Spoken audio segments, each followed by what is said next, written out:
So I wanted to revisit the Eightfold Path, sort of do a review since we haven't talked about it in quite a while. Wes had actually asked me to address it after we talked about suffering last week.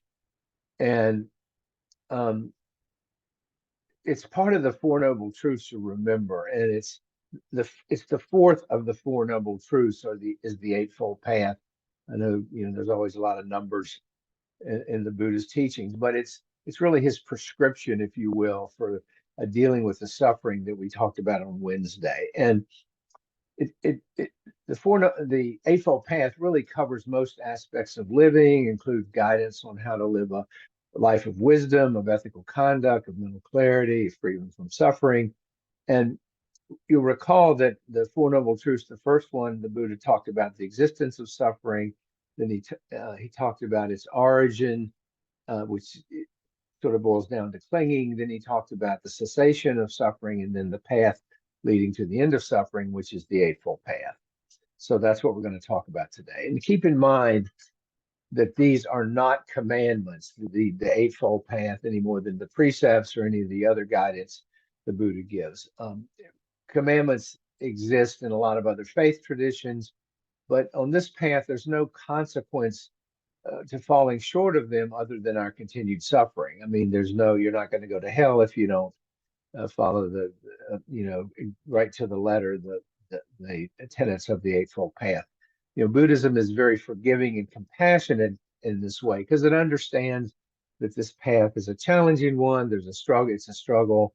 And he calls upon us to use our own judgment and discernment to how to implement the Eightfold Path in each of our lives.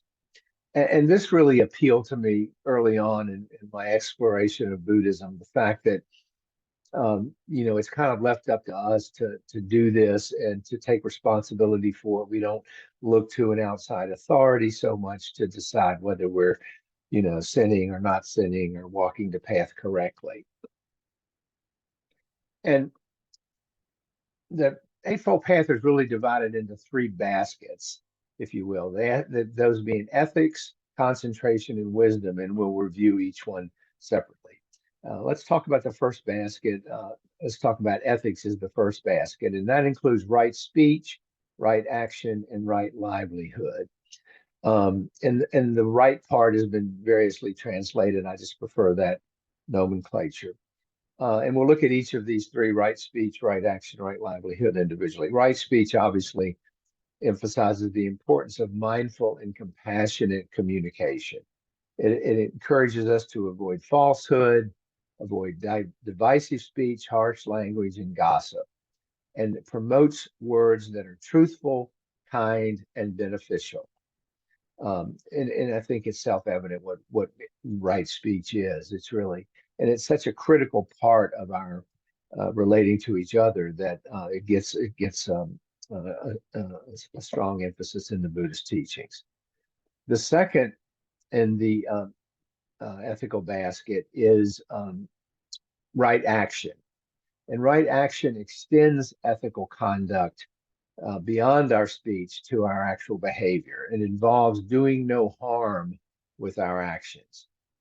And it doesn't specifically list or define harm, but again, leaves it up to us using our wisdom, using our discernment to see where in our lives we're causing harm, either to ourselves, to our others, to others, to other creatures, to the planet, and so forth. And it really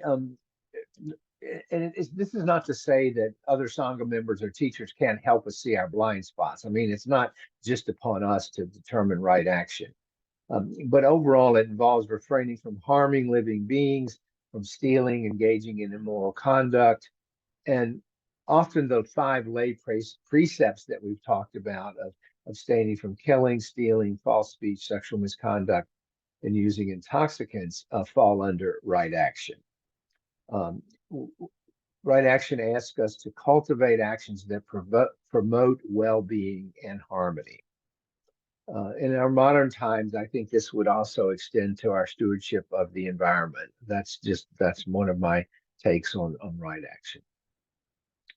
The third member of the ethics basket is right livelihood. And here the Buddha is talking about the ethical dimension of our professional and economic activities. Okay. In other words, it wants us to do work or activity that aligns with the principles of compassion and non-harming. So again, there's the ethical piece that our actions align with compassion and non-harm, avoiding professions that contribute to suffering. And again, where to draw the line on this is largely left to our own discernment. But again, we use wisdom, we use discernment to decide whether our actions and our profession is non-harming, and whether it falls under right livelihood. So that's the first basket of three of the eight of the Eightfold Path. The second basket includes concentration activities. And this is right effort, right mindfulness, and right concentration. Right effort, right mindfulness, and right concentration. Right effort is pretty broad. It involves cultivating wholesome qualities and eliminating unwholesome ones. Now, let me say, with all of these, there is a vast literature over 2,600 years of how to interpret these, understand these, implementing these. I'm giving you the elevator speech version of the Eightfold Path. So it's way more than what I'm sharing today, and it could be a lifetime of study. But right effort, as I said, is cultivating wholesome qualities, encourages us to be diligent in our pursuit of a virtuous and balanced life, is how it's often characterized. Diligent in our pursuit of a virtuous and balanced life. In other words, we exert the effort to overcome negative habits and nurture positive ones. We talk a lot about habits of the mind in Buddhism. And so it's overcoming the negative habits and nurturing and promoting the positive ones. Right mindfulness emphasizes, as it suggests, living in the present moment with full awareness. And I typically think of this one as off the cushion as much as during actual meditation, where we we seek to be mindful in our day-to-day lives, cultivating mindfulness in all aspects of life, observing our thoughts, our feelings, and our attachments without, I'm sorry, and actions, our thoughts, feelings, and actions without attachment or aversion.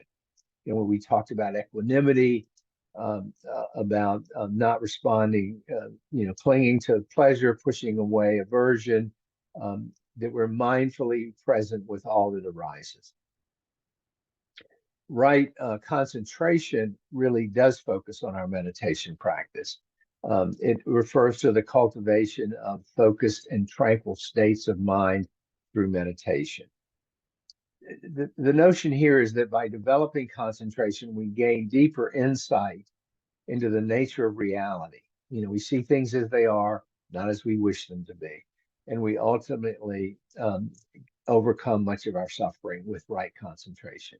Now, this also subsumes more advanced practices such as the jhanas, which involve deeper and advanced states of concentration. I'm not going to get into that this morning, but there's a whole series of practices that come under a right concentration, some of which are really beyond the scope of this morning. And then that's the basket of the second basket of right effort, right mindfulness, and right concentration. The third basket is what's called the wisdom basket, and it includes right view and right intention. You know, right view is a pretty big one. It involves understanding the true nature of reality. Again, here, especially seeing things as they are, not as we wish them to be, but it also involves acknowledging the impermanence of all things.